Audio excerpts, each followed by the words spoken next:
Hi YouTube. So this is Candace with Counseling Minus the Boa. I actually do have another topic I really want to talk about. I really want to review this movie called All Day and a Night. And in this movie, it is an African American film. It came out on Netflix and it came out this year, 2020. Love this movie. The reason I'm bringing it up on this channel is because, with our love, growth, and healing, and this journey of a mental awareness and health, and um, just providing a resource, free resource, or a safe space, this movie is everything. So, in the film is it starts about an African American male. He is now in his adult years and he committed a crime. And he actually committed murder. And so the movie is just going back to show what led to that, how he grew up, some of the environmental factors that he went through, some of the things he went through as far as his family dynamics. And it explains and put things in perspective. And the reason why it is just so mind blowing to me is because it really encompasses mental health. Um, it can be seen as awareness to what goes on in the Black community. It also can be seen as the importance for mental health. And me being a counselor in training, I definitely do encourage watching this movie for yourself and just really understanding it. Being able to see someone else story, whether it's true or fictional, but just a form of expression to see really what things could be, or really what people are really going through on an everyday basis. So with the movie, like I said, it just goes back to show you some of the decisions he made and why did he made them. So he, as a child, he had a mother and a father, and he stayed in California, poverty neighborhood, and predominantly African Americans. He was exposed to a lot of things. His father himself was using substances. I believe it was crack at the movie. And ultimately just trying to raise him the best that he can with his substance abuse, as well as being in a poverty neighborhood. So it did show a bit of abuse that he experienced by his father, with him just trying to expose his son to the world that he see every day on a daily basis. So he was really just trying to provide tough love so he can make it on the streets. It can be seen as a form of abuse with some of the punishments that was seen throughout the movie. And with the main character, it was just he was just showing it as just accepting the punishments, accepting the treatment from his dad, and as well as just trying to grow up and learn and recognizing that things that are happening on the streets, and recognize that his dad is only trying to, do that tough love. So seeing his dad being on crack, having his friends and peers taunting him about having a father that's on crack, seeing the drug dealer giving him cocaine and things, asking him not to serve it to his father, and things of that nature just really had a huge effect on him, on the main character. So that's his relationship with his dad. He had a mother who was nurturing, as most women are.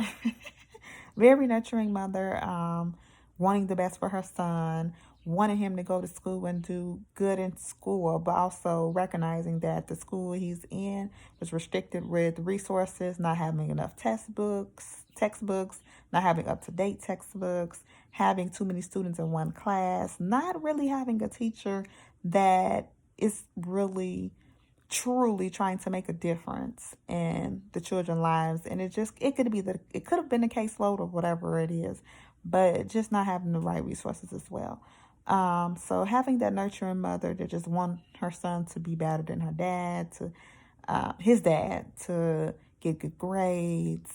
He also spoke of a grandmother that pushed religion and spiritual beliefs, and just letting him know that there are different lifestyles that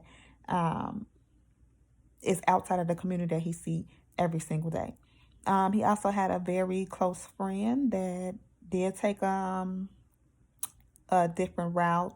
He went to the army instead and actually got injured. And that also had a huge impact on him because he was saying, you did everything right.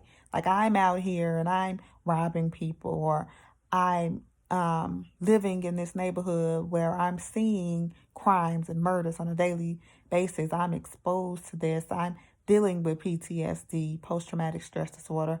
I'm dealing with having being teased by other people about having a dad that has a substance abuse problem.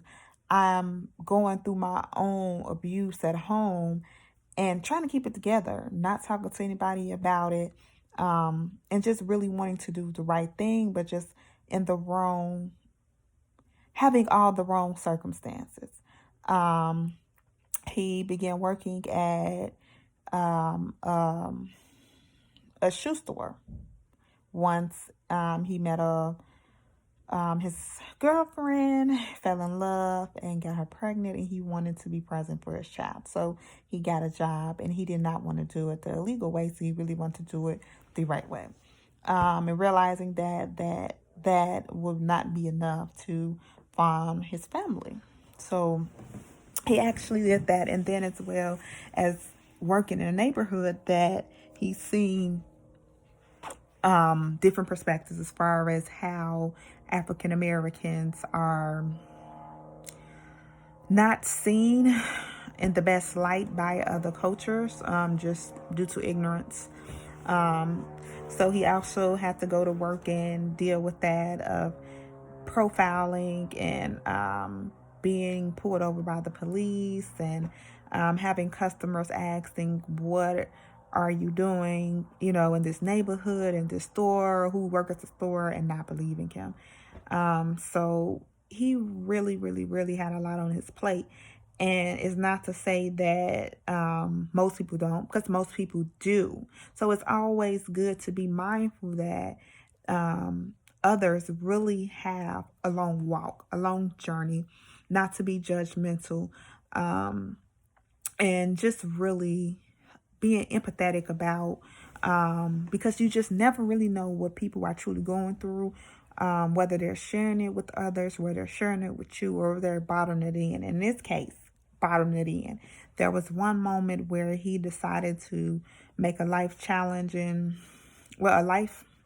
moment, where he decided to go ahead and just do the task that was requested of him, to go ahead and carry out the murder. And this is what I say, the movie really gets deep, because it really presents itself as the main character actually carrying out the murder, because this was the same guy that would sell drugs to his father. So throughout the whole movie, we had been seeing this character and not really understanding his role into the movie really presented itself. And it just showed him as a little boy, asking him, can you stop selling to my dad? Watching his dad picking up some of the products from the drug dealer and things. And it took him back to that moment when he decided that he would go ahead and carry out this crime. So it just really shows you how powerful your mental space is, how powerful your environment, your factors, your circumstances really are. And like I said, he really was not opening up to a lot of people.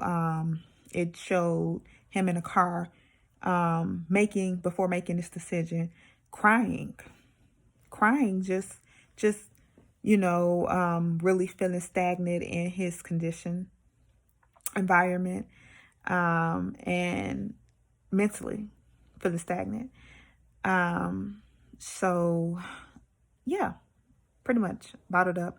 It did show him having a few outlets. Like I said, we talked about his support system being a really close friend, being his grandmother, his mom, his dad, the spouse he had that um, was carrying his child.